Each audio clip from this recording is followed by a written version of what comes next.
The Honourable Nigel Farage. Thank you. Well, Becky Heritage, thank you very much for inviting not just me, but a delegation of politicians from across Europe here today. And of course, I come from Europe, and as you will know, because Obama keeps telling you this, and the State Department keep telling you this, and in fact, too much of the American media keep telling you this, everything in Europe is going wonderfully well. There is absolutely nothing to worry about at all. The Eurozone is a fantastic success, and there are lots of American voices urging, and also American businesses, including Goldman Sachs. I'm sure there are one or two Goldman Sachs fans in the room. They, of course, were the people that cooked the books and earned a fortune to get Greece to qualify for being a Eurozone member. But we keep getting this message in Britain and in Europe that the Americans think everything's going swimmingly. And Obama keeps saying publicly that Greece must stay in the euro. Oh, and of course, that Britain must stay inside the European Union. I thought what I'd do to begin with this morning is perhaps bring you up to date as to why that opinion may not quite be right.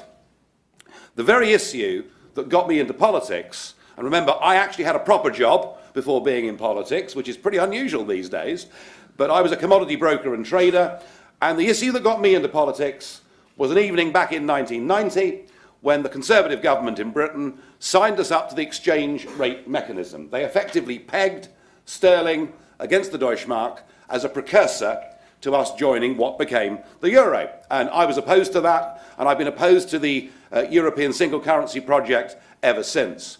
It was clear and utter madness to think that Germany and Greece could coexist together inside the same economic and monetary union.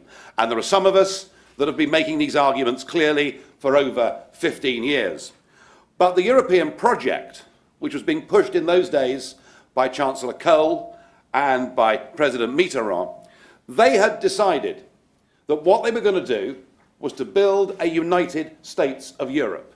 It was going to have a flag, an anthem, a president, who I thought I welcomed rather nicely on his first occasion in the Parliament, and it was going to become a new global superpower.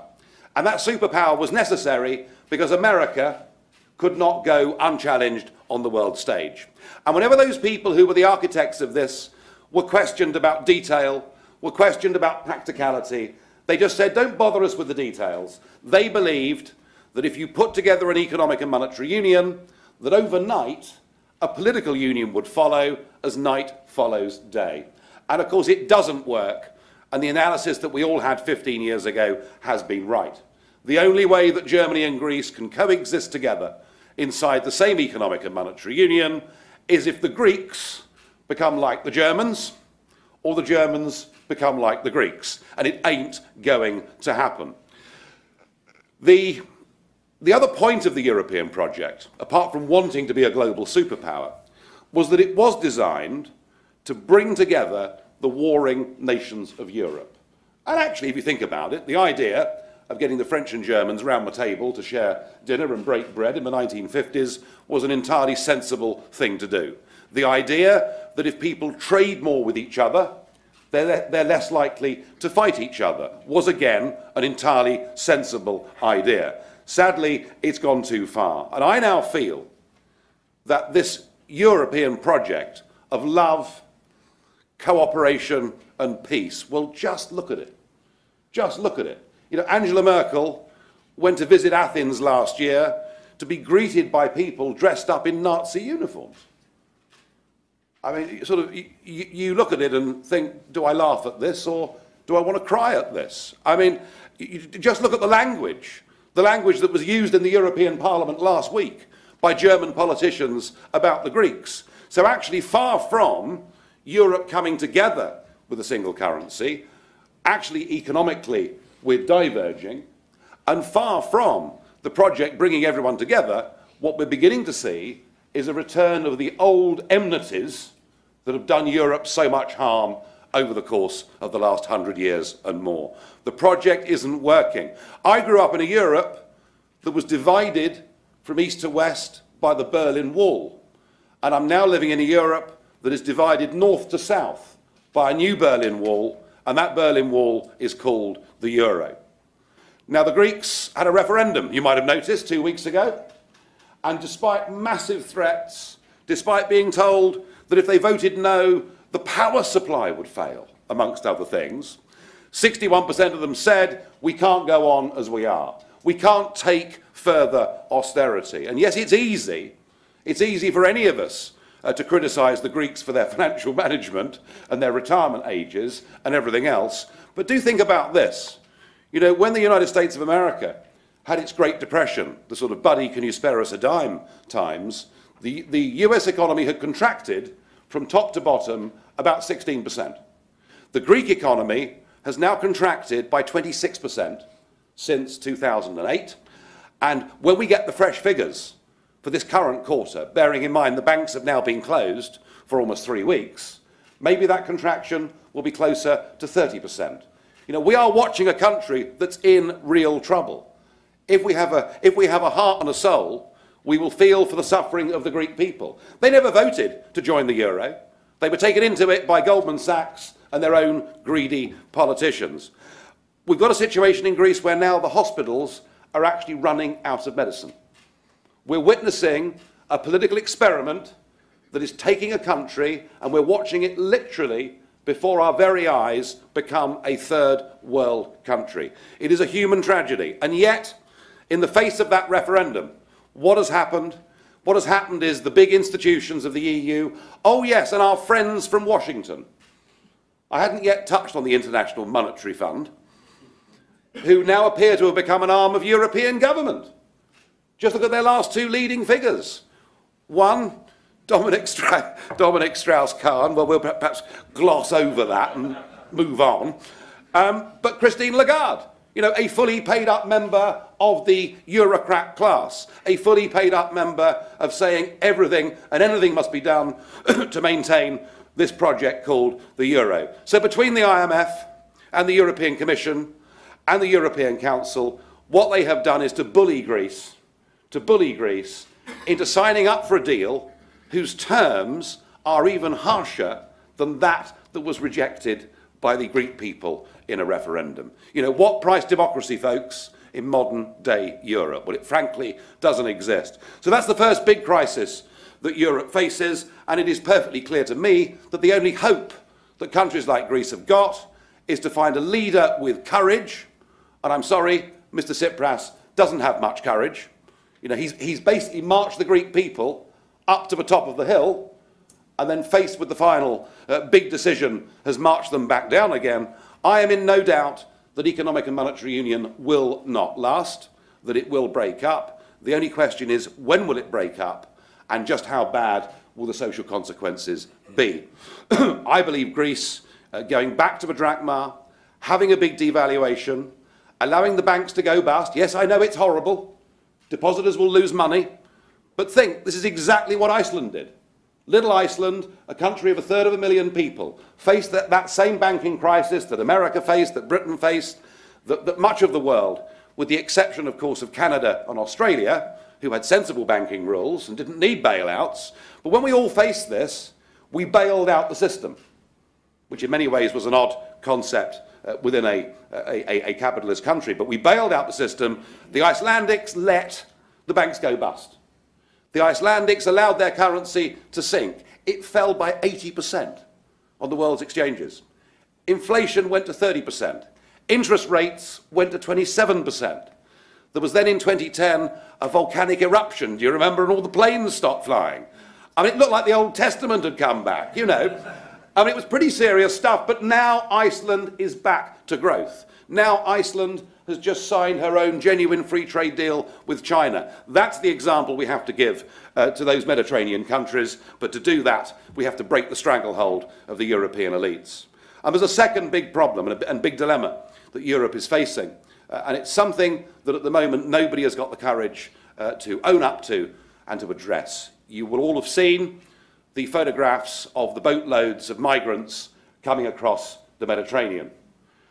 It may be worth me mentioning that nearly every single one of those boats comes from a place called Libya. Weren't we clever getting rid of Colonel Gaddafi? Hasn't that worked out wonderfully? Anyway, Europe has decided that anybody that comes from a war-torn part of North Africa or the Middle East must be given the rights to settle. And I am not somebody that would ever want to turn our backs on the idea of giving refuge to people who genuinely are in fear of their lives. After all, I come from a country that, said yes to the French Huguenots. My family were French Huguenots, Protestants who were being burnt at the stake. We said yes to the Jewish people who came first from Russia, and then, of course, who came from Germany and Austria, a country who said yes to the Ugandan Asians. So we're used to influxes of 5, 10, 15, 20, maybe even as high as 30,000 people seeking refugee status. But the problem, folks, is this. What we're facing coming across the Mediterranean is potentially a migration of genuinely Old Testament biblical proportions. We face potentially millions of people coming across, and that in itself brings a problem, but there's a bigger problem still, and that's this, that we have no means, we have no ability of checking criminal records or of checking political or religious associations of any of these people. And when IS say they will use this crisis to flood Europe with their own jihadists, I suspect we should believe them. And I think the whole debate on immigration, given that we now have an open door to people from Romania and Bulgaria, people whose minimum wages are 10 times lower than ours, the debate about immigration has been about money. It's been about the shape of communities, but the debate about immigration in Europe certainly is going to get onto the very key issue of security. So in the face of these two massive crises that Europe faces, we have a remarkable change in British politics. We have a Prime Minister who has always been committed to Britain's membership of the European Union. He believes that it's a very good thing. But because of the rise of UKIP, he was forced into making a promise that he never thought he'd have to deliver. The day before the election, you could have gone to Ladbrokes and you could have got 13-2 against a Conservative majority. Indeed, the Prime Minister himself, it is said, at 7 o'clock on election day, went into the study at Chequers and wrote a resignation speech. So we've had this stunning election result. Why? Well, chiefly fear of that appalling woman who comes from north of Hadrian's Wall, who represents the Scottish National Party, a party who are nationalists and socialists at the same time. Did I really say that? Yes, there we are. Well, it's true, so to hell with it.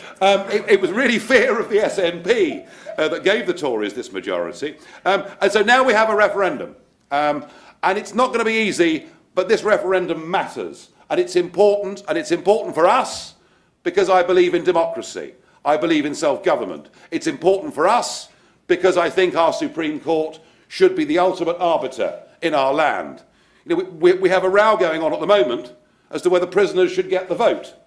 Not a concept that would go very far in America, I don't think. But who decides ultimately whether prisoners get the vote in our electoral system? Well, it won't be our Supreme Court.